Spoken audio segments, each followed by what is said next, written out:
Compliance, the final frontier. Tom Fox is the voyager of trekking through compliance. His mission?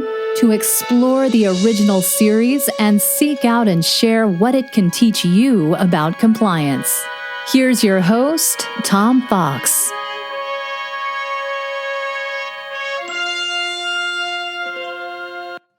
Trekking Through Compliance, Episode 28, Operation Annihilate. In this episode of Trekking Through Compliance, we consider the episode Operation Annihilate, which aired on April 13th, 1967 and occurred on stardate 3287.2. After losing contact with the planet Deneva for more than a year, the Enterprise goes to investigate. Uhura's attempt to contact at all frequency, including private GSK 783 subspace frequency 3, but without success. Spock consults the computer and discovers that a wave of mass insanity has swept along a straight path through the planetary system's Beta Portalin, Lavinius 5, Theta Cygni 12, and Ingram B. Deneva, colonized a century ago and one of the most beautiful planets in the area, is the next planet on this path, and Kirk expects the worst for his brother Sam and his family who live on the planet. Sam is a research biologist. While approaching the planet, the Enterprise encounters a Denevan ship heading straight for the sun. Attempts to convince the pilot fail to change course, and the pilot flies directly into the sun. Just before being vaporized, the pilot makes the cryptic statement, "I did it, it's finally gone," and claims that he is finally, quote, free, end quote. Uhura finally gets through to the private transmitter previously referred to and hears the message, "Please hurry, help us, I don't have much time, they'll know," being transmitted by Sam, Kirk's wife, Arlian. When Kirk beams down with a landing party, a group of armed men attempts to attack them with clubs, while at the same time shouting they don't want to hurt them. Responding to a scream, the landing party finds Sam dead and his wife Arlian and son Peter in great pain. Arlian refers to the invaders, but the tricorders show nothing unusual. After Arlian and Peter are beamed to the Enterprise and questioned as far as they can be, she reports that the invaders came from the planet Ingram B 8 months ago after forcing the crew to take them to Deneva. She reports the invaders use pain to control people and are forcing the residents of Deneva to build ships for them. Kirk, Spock, and a landing party enter the building where they find hundreds of small creatures which look like plastic pancakes. The creatures do not register on tricorders and are highly resistant to phaser fire. After leaving one of the structures, one of the creatures whirls towards them and attaches itself to Spock's back. Back on the Enterprise, McCoy finds that Spock's nerves are being surrounded with strange tissue. Despite his incredible pain, Spock escapes from the sickbay and attempts to take over the bridge before being subdued and tranquilized. However, he is subsequently able to bring himself under control. He escapes again and overpowers a transporter technician before Scotty covers him with a phaser.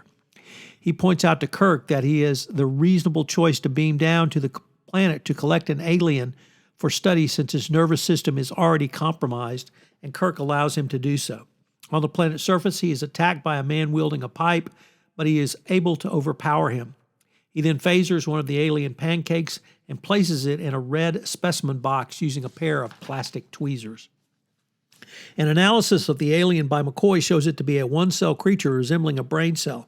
It also seems to be a part of a larger organism, which is comprised of physically separate parts. McCoy tries to find the agent responsible for killing the creature when the Denevan ship flew into the sun. However, the alien seems unaffected by all radiation and heat, but McCoy initially neglects to try visible light.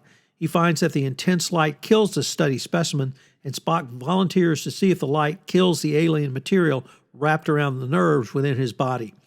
The experiment is a success, but Spock is blinded by the intense light. A second later, McCoy receives the test results, which demonstrate that the ultraviolet portion of the spectrum was all that would have been needed, and if properly utilized, would not have blinded Spock.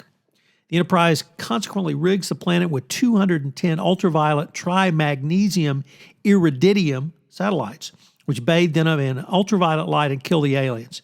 Meanwhile, Spock's eyes recover and his sight is restored because of a Vulcan inner eyelid, which we previously did not know about. So, what are the fun facts from this episode? Well, we have two. The first is that this was the episode which concluded season 1 of Star Trek, the original series, although back then it was just called Star Trek. And then everything old is new again, as the Deneva outdoor scenes were shot at the headquarters of TRW Space and Defense Park in Redondo Beach, California. It's currently the Northrop Grumman Space Technology headquarters. It also, the establishing shot of Kirk's brother Sam's lab was in a building on the campus of UCLA, and the entrance of the building was the cafeteria at TRW. So what are some of the compliance takeaways from this decision, or this episode rather? Well, first of all, leadership can require difficult decisions. The decision to send Spock down to the planet and subject him to potential additional harm was made coolly, coldly, and rationally based upon the fact, as Spock correctly pointed out, that he was already compromised and he couldn't be in any greater pain than he already was. So sometimes you have to make difficult decisions as a leader.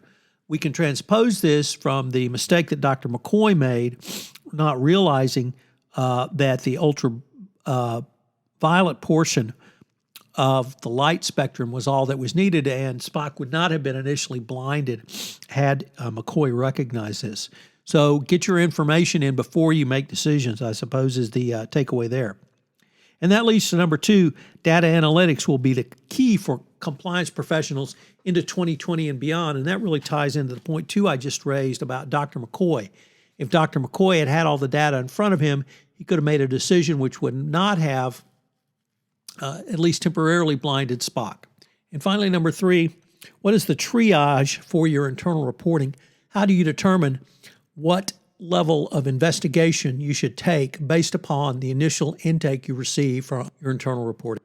Join us tomorrow when we begin Season 2 with the episode Amok Time. If you enjoyed this episode of Trekking Through Compliance, you can help it grow by sharing it with the biggest Trek fan you know.